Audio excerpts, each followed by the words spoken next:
Greetings, everyone. Welcome back to another great episode of my cybersecurity show.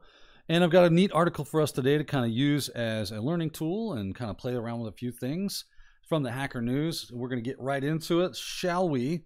Critical flaw in Ivanti Virtual Traffic Manager could allow rogue admin access. It's a fun title. This is as of August 14th. Well, I am filming today, August 15th. So this was yesterday. I actually was looking at this yesterday. Thought I'd make a really cool thing. A lot of interesting bits and bobs of security and technology, both offensive and defensive, for us to kind of play around with this and have a good time. So, shall we? Let's get to it. So, what's going on here? What is the VULN? Great question. Glad you asked. And the answer is Ivanti has rolled out a security update. Good news, security update is available. Let's keep that in mind. And actually, if you're running IVANTI VTM, you should pause now and go update. That's what you should do, okay? And then once that's done, you can come back. Welcome back. Glad to have you. This is a critical flaw in the VTM that could be exploited to achieve an authentication bypass and create rogue administrative users. We got a CVE of 2024-7593 and a CVSS score of 9.8 out of a maximum 10. Way to go. Good job. Obviously, this is a bit of a dumpster fire of a vulnerability. Anytime you see that 9.8, I'm wondering if this is already being exploited in the wild. Who knows? It should be cool. Okay, so what else do we need to do? Anything else pertinent from here? Okay, here we go. Incorrect implementation of an authentication algorithm in Ivanti VTM. That is a heck of a sentence they got going on there. So weird is because it says other than versions. So they're like reverse logicking.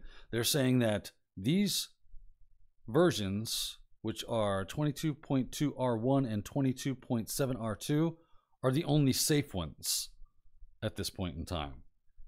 So if you're running anything other than those, you could allow for unauthenticated attacker or unauthenticated attacker to bypass authentication of the admin panel. It said this in advisory. Okay, let's go to the advisory. Bada bing, advisory open. And advisory small. Advisory enhance. Enhance, for those of you that have seen Demolition Man. Enhance. So here we go. That is the correct CVE, so that lets us know we got the right thing. The primary product is vADC under the category of VTM, which we just saw. This was created on the 12th of August, 2024. And was last modified today. So that's interesting. Cool. Updates. Always a wonderful thing. Because our Hacker News article was from yesterday. So maybe there's new news around this thing. Ivanti released updates for the Virtual Traffic Manager, which addresses the critical vulnerability. Successful exploitation. Yeah. We know what that does. We already read that. Anything new? Anything more interesting around this?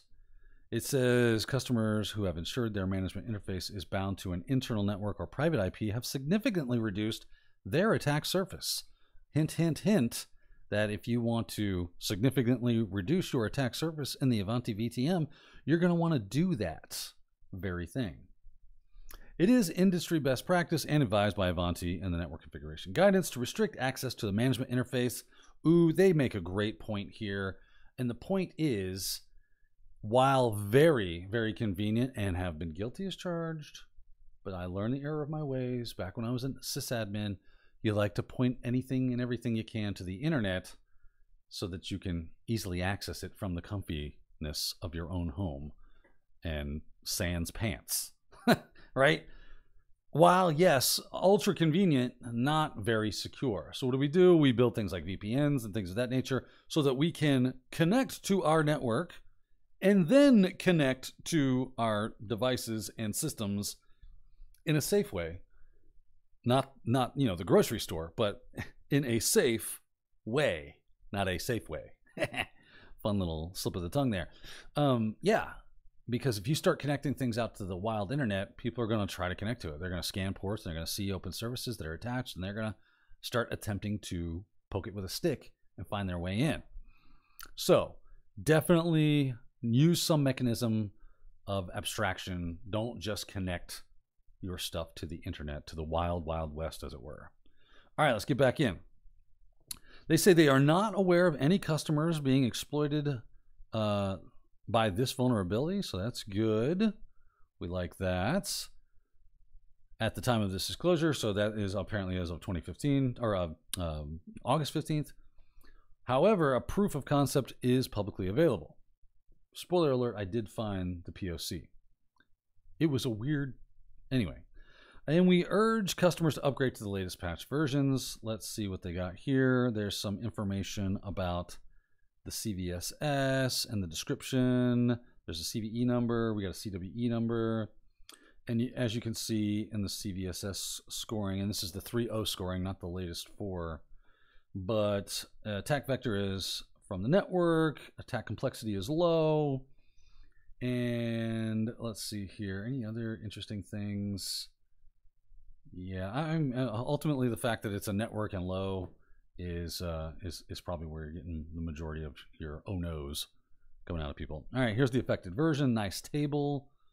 Throwing that in front of us here. So again, kind of going back to what we read, that if you're running 22.2 R1, then you're safe because it says resolved versions. The patch is available. So if you're running 22.2, upgrade to 22.2 R1. If you are running 22.7 R1, then you need to update to 22.7 R2 because that patch is available. Everybody else, you got to wait till the week of August 19th before that patch becomes available, at least at the time of this filming and this as we've gone here, which is again August 15th. Available patches can be downloaded here. Anything else? I think there is, yeah, the solution is to patch, but there is mitigations and workarounds, which is great. Love it when companies go, hey, you know, until the patch is available, we'll see what we can do for you, and here's some information that could help you stay a little bit safer. This vulnerability is accessible over the management interface, so to limit the exploitability of this vulnerability, it is industry best practice and advised by Ivanti to limit the admin access to the management interface to the internal network only. Right? I think we beat that drum. Anything else? Oh, it looks like it's telling you how to do that, so that's cool. You got steps, follow step 1, step 2, and it even shows you screenshots.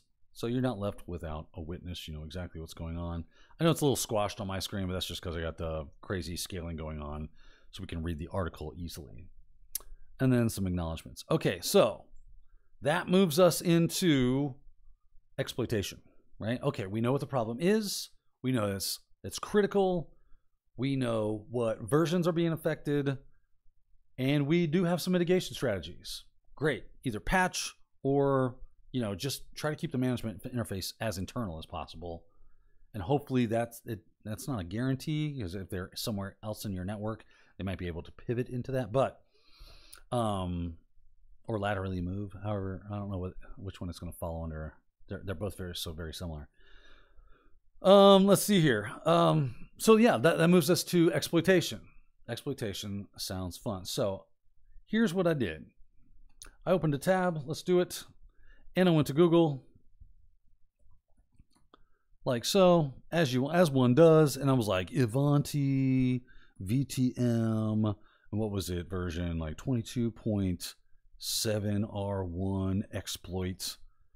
And you can do that. It says exploit available, right? And this is just an article. Again, this is what I saw yesterday as well. Just articles saying that exploit code was available, but not where to find it. There was nothing was popping up. It was just a bunch of different, I thought, oh, maybe Tenable, right? Because Tenable makes Nessus. But nobody was really leading me to the mountaintop of where this POC code was, even though I did a little Google foo as well. And then I thought, you know what? Let's just go to ExploitDB and see what goes on there. And I'm going to blow this up like we like to do. And scroll down, and then we see Devika.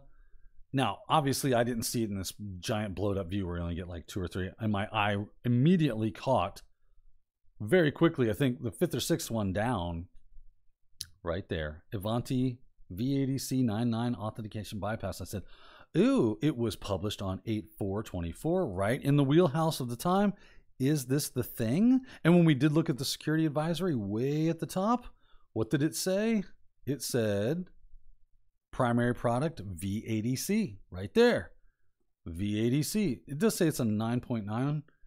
I don't know if they're trying to say that that was the version, but anyway, this exploitation of said thing. Now, before we get any farther down the road, obligatory warning: do not use any of the tips, techniques, tools, tactics, anything that you learn from this channel for nefarious purposes, to do anything illegal. Only hack on things that you own or have explicit permission to hack on. Okay? There. Sermon done. Back to the story. Now, let's take a look. You know what we should do? Let's go through the code and kind of see what it does. We'll learn a little bit more about this, because while the advisory did tell us that it led to administrative access, it didn't really tell us much else about it.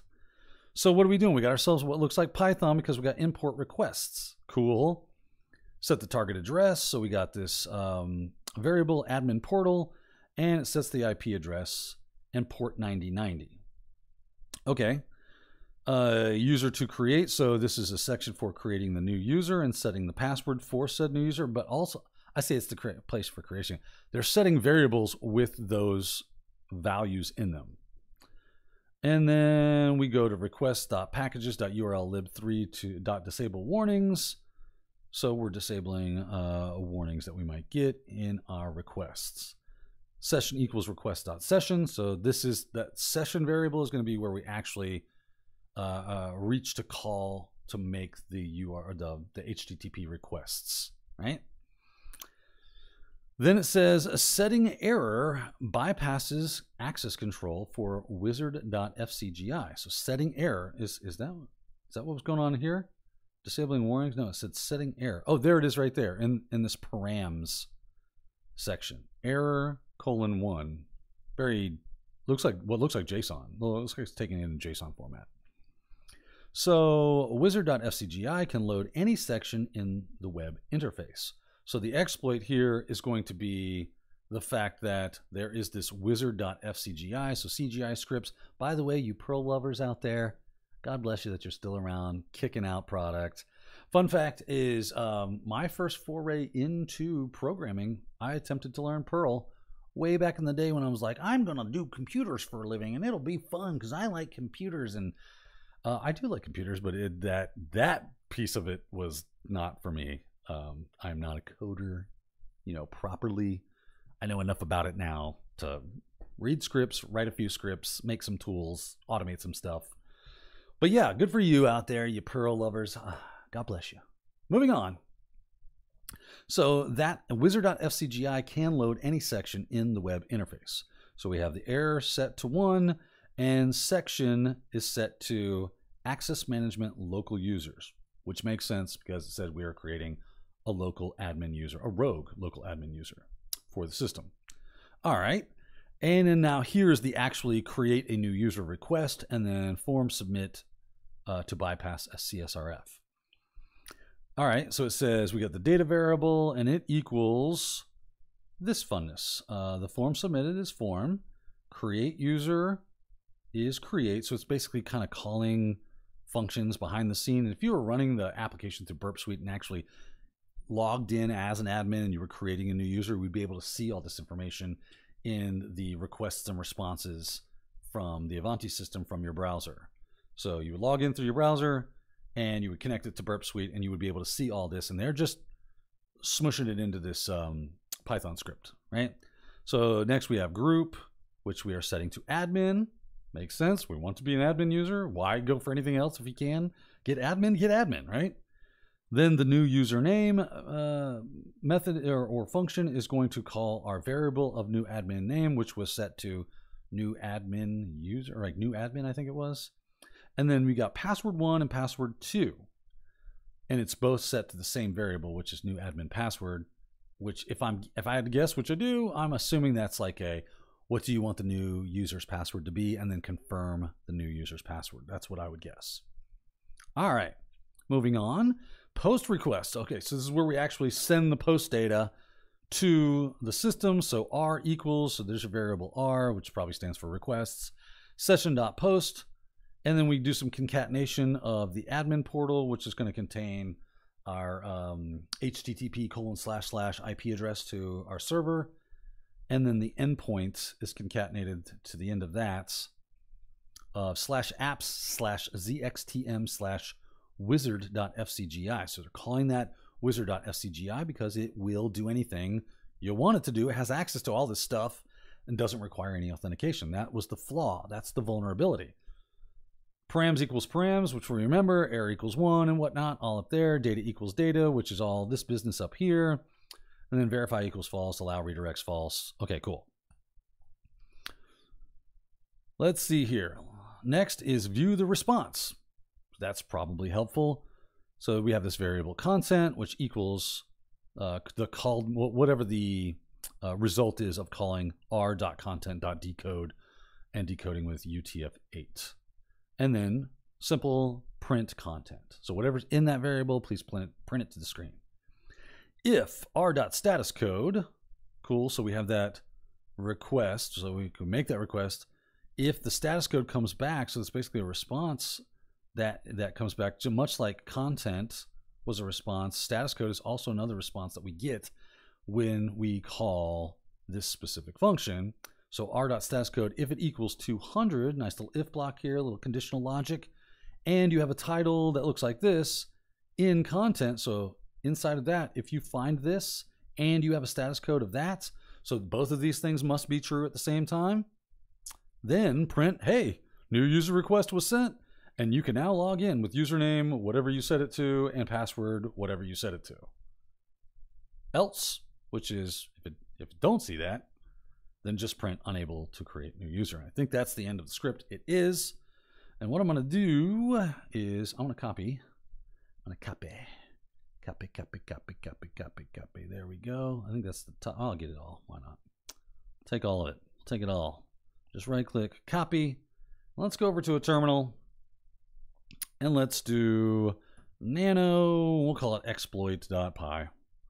And I will just shift control V that. Now, there was a few things that we're probably going to have to change. We're definitely going to have to change this because I doubt highly that's going to be my IP address and I'm not going to go set it statically. So I'll have to change that. And you know what? I'm going to go ahead and change this because new admin is just so blah, right? What we want is like hacker. Yeah. And then we're going to change this to, how about you got pwned? Exclamation point. Bam. So we'll come back and we'll change that in a moment, the IP address of the server. So save that, exit out. Let's jump back over here because if you didn't notice, there's a line right here, the software link line. Bam. I attempted to download this straight from Ivanti, but there was some weird error that was occurring with the login. I couldn't get logged into my Ivanti.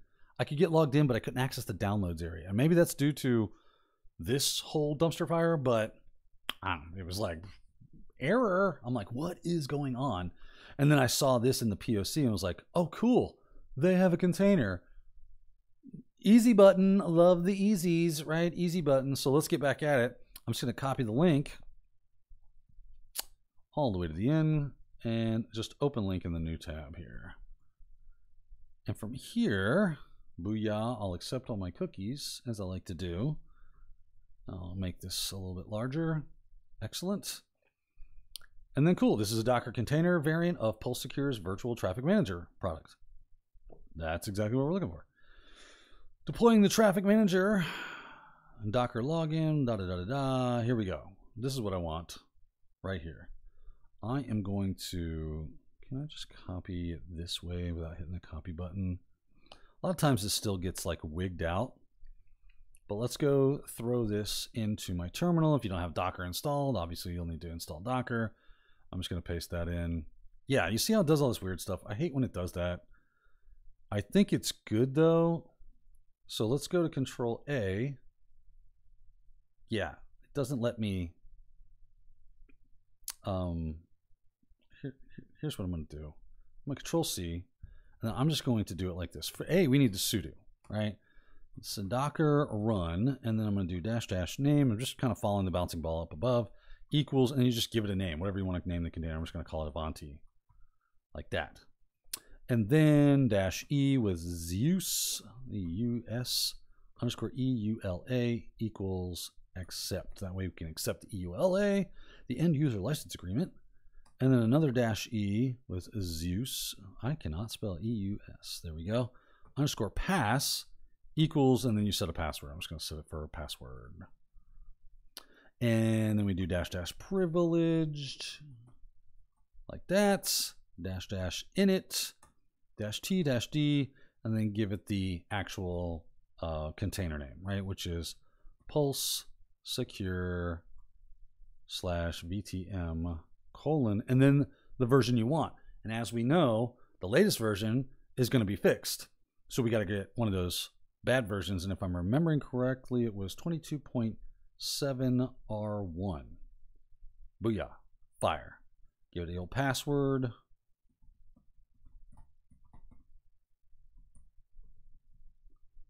And unknown flag privilege. I spelled it wrong, didn't I? You all are probably like, hey, that's not right, Daniel. Privileged. Bada bing. Cool. Should be up and running. We can do a sudo. I'll just clear the screen. Sudo docker ps. And we see, bam, it is all running. I'm going to grab the container ID. Copy that.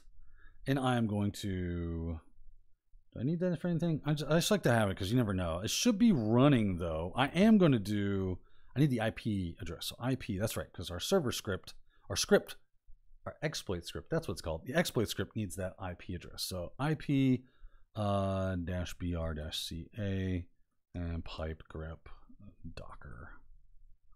And there is, so I'm on 172.17.01. Cool. I'll do a ping sweep. I'm sure it's just 02 or whatever, but you never know. nmap-sn of 172.17.0.0 / I'll just do a 24. I know it's a 16, but I'll do a 24 so it only does 255.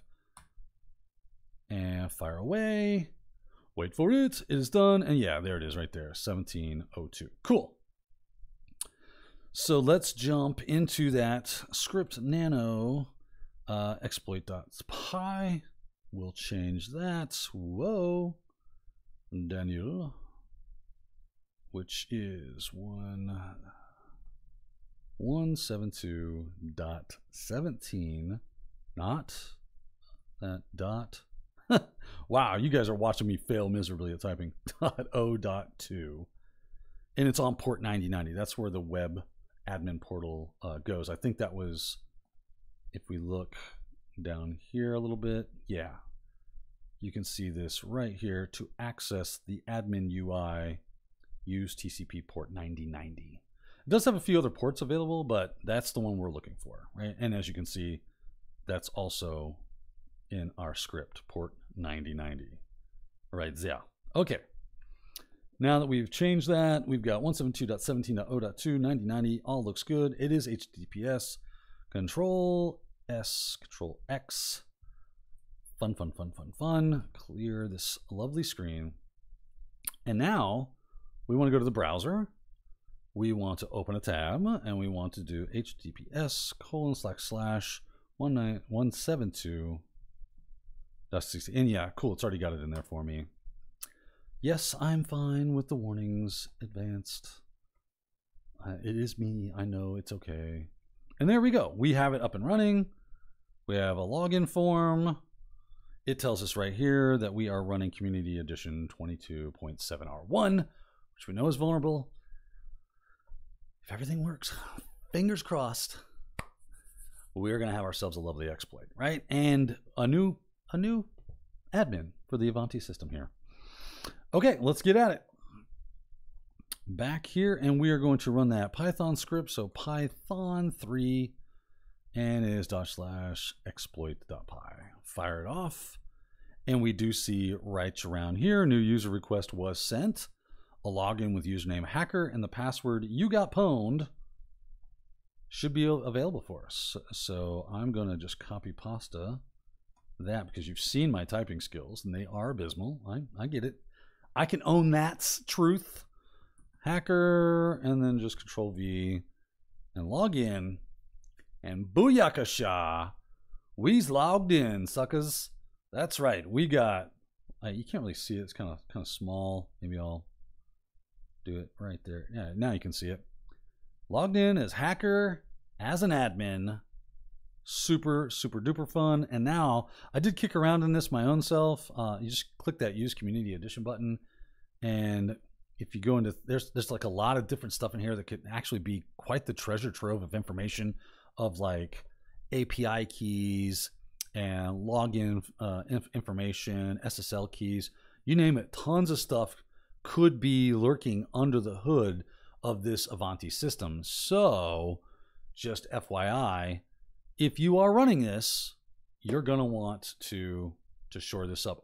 Like I said, I think there's some like Kubernetes stuff you can set in here, and it's pretty straightforward to get that stuff out of the system. You can do like a backup or an export, and then it all just dumps. I think it even says somewhere, like, let me go in here, I'll show you. I just clicked on this little wrench icon. Is it in backups? It even kind of tells you, yeah, there is an import and export partial backups, and import a backup, create a backup. But there was some other place, maybe it was under security. Lots of stuff under the admin security. We got licenses, analytics report, global settings, just tons of different settings. And there was one that kind of said, hey, this is going to grab any secrets that you have. It will be in this export.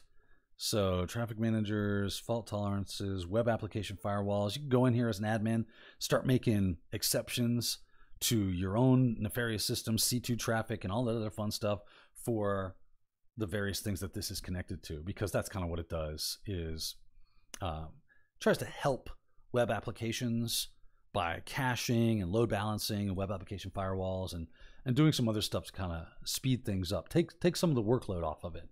But because of that, it needs information. I'm looking at the network information right now, right? That might all be useful to a hacker.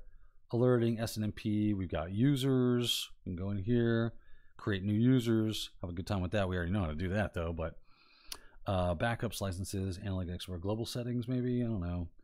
But definitely mess around. There's some EC2 account settings, right? That's Amazon, AWS, SSL configuration.